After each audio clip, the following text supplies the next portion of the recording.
Hello, my wonderful friends. Magus with you.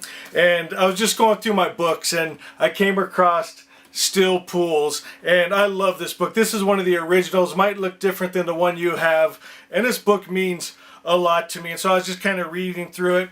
And I wanted to share with you some things I was getting. It says, "Then came the second Adam, Jesus, pointing us back to truth and to God's perfect idea. Now we have wheat and tares, those who live in God's idea and those who live in evil's." That explains the drastic difference I described earlier, why one stands whole and protected while 1,000 fall at his left and 10,000 at his right. That original state, praise God, that every soul recalls somewhere deep inside and is always searching for. It is closer than you realize. And with the Spirit of truth as your guide, you will awaken to the world of reality, leaving behind the world of appearances. Praise God. I get excited reading Still Pools.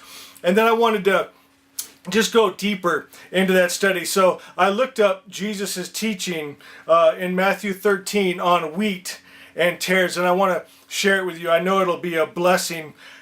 It says in verse 24, "He presented another parable to them, saying, the kingdom of heaven may be compared to a man who sowed good seed in his field. But while men were sleeping," praise God, there's so much stuff hidden. There's these gems in there. I get chills when I read the words of Jesus. "While men were sleeping, his enemy came and sowed tares also among the wheat and went away. But when the wheat sprang up and bore grain, then the tares became evident also. And the slaves of the landowner came and said to him, 'Sir, did you not sow good seed in your field? How then does it have tares?' And he said to them, 'An enemy has done this.' And the slave said to him, 'Do you want us then to go and gather them up?'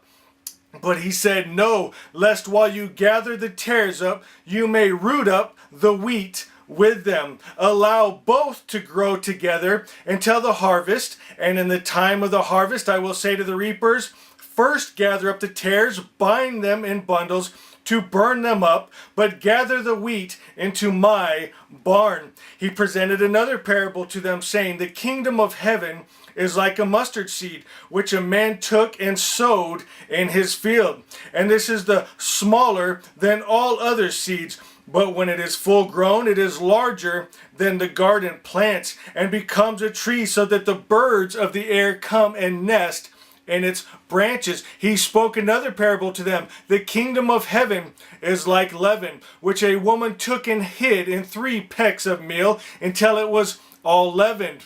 And all these things Jesus spoke to the multitudes in parables, and he did not speak to them without parable, so that what was spoken through the prophet might be fulfilled, saying, "I will open my mouth in parables. I will utter things hidden since the foundation of the world." Praise God. Then he left the multitudes and went into a house, and his disciples came to him, saying, "Explain to us the parable of the tares of the field." And he answered and said, "The one who sows good seed is the Son of Man, and the field is the world. And as for the good seed, these are the sons of the kingdom, and the tares are the sons of the evil one. And the enemy who sowed them is the devil. And the harvest is the end of the age, and the reapers are the angels. Therefore, just as the tares are gathered up and burned with fire, so shall it be at the end of age. The Son of Man will send forth his angels and will gather out of his kingdom all stumbling blocks and those who commit lawlessness, and will cast them into the furnace of fire. In that place there shall be weeping and gnashing of teeth. Then the righteous," praise God, "then the righteous will shine forth as the sun in the kingdom of their Father." I'm going to read that one more time. "Then the righteous shall shine forth as the sun in the kingdom of their Father. He who has ears, let him hear." My friends, that is you. You are the righteousness of God, and you will shine like the sun, like the stars that you are in the kingdom of the Father. It goes on to say, the kingdom of heaven is like a treasure hidden in a field, which a man found, hid, and from joy over it he goes and sells all that he has and buys that field. Again, the kingdom of heaven is like a merchant seeking fine pearls, and upon finding one pearl of great value, he went and sold all he had and bought it. And again, the kingdom of heaven is like a dragnet cast into the sea and gathering fish of every kind. And when it was filled, they took the good and they removed the bad. And this is how it will be at the end of the age. The angels shall come forth and take out the wicked from among the righteous. And I love it here at the very end of it. It goes on to say that in the synagogue, the religious people took offense of Jesus. But Jesus said to them, a prophet is not without honor except in his hometown and in his own household. And he did not do many miracles there because of their unbelief. My friends, I want to tell you not to focus on the tares. Jesus is not worried about them, and you do not need to be worried about them. When I was younger, I would set myself back years because I got this message of the all good God, and people would fight me, and then I would get mad and get into the wrong energy, and I would keep pushing myself back. So I want to share some things I've learned that will keep you from going back. I have been on this earth too long. I don't have enough time to be set back 10, 20 years anymore. We must move forward in power with our message of the all good Spirit. We cannot get into their energy. And to do this, my friends, all you have to do is trust God. Trust the seasons. Trust that He is going to work it out for you. And I started thinking of my grandma Millie.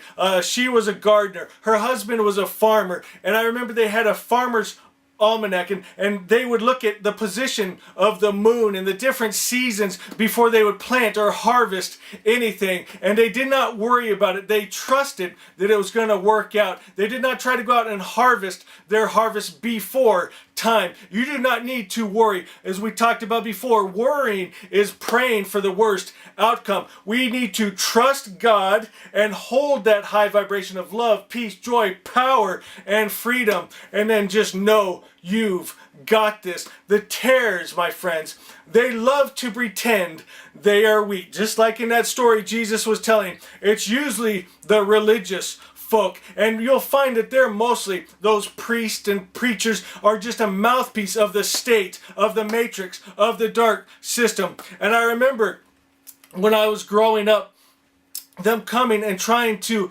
get and tear me down and speaking to my family, telling them, you know, he ain't even a Christian, and making my family worry, my wife not want to be with me anymore, and just trying to destroy my message. What was my message? That God is all good. He doesn't hate, war, kill, or destroy. And inside I knew it, and I wouldn't back down, and I wouldn't shut up. And they would try to threaten me that you're not even a Christian, but you know what? Don't worry about it, because neither was Jesus. Jesus is the Son of God, the righteousness of God. I am the righteousness of God. I am the Son of God, and I will shine forth as the Son in the kingdom of the Father. And my friends, so are you. You are wheat. You are sons and daughters of God. You are sons, stars. You are light in a dark world. My friends, do not let them intimidate you. Do not put your focus on tares. Keep your focus on the all good Spirit. My friends, God is all good. He does not hate, war, kill, or destroy His creatures. He has been misrepresented in many stories and many religions. He is all good. Come into alignment with that all good God. Be love, be peace, be joy, be powerful and freedom, and do not back down, and you will create Asha in your world. Today, my friends, they have a different view, because I live in divine life and divine health, and they are sick and diseased. My children love me. Their children hate them. I am the head and not the tail. I am above and not beneath. I walk in power and freedom, blessed in everything I do. And they know that God is all good. Stand strong to your mission, to the message, to your vision. Don't back down. Don't focus on the tares, and you will shine like the sun you are. I love you. I love you. I love you. I gotta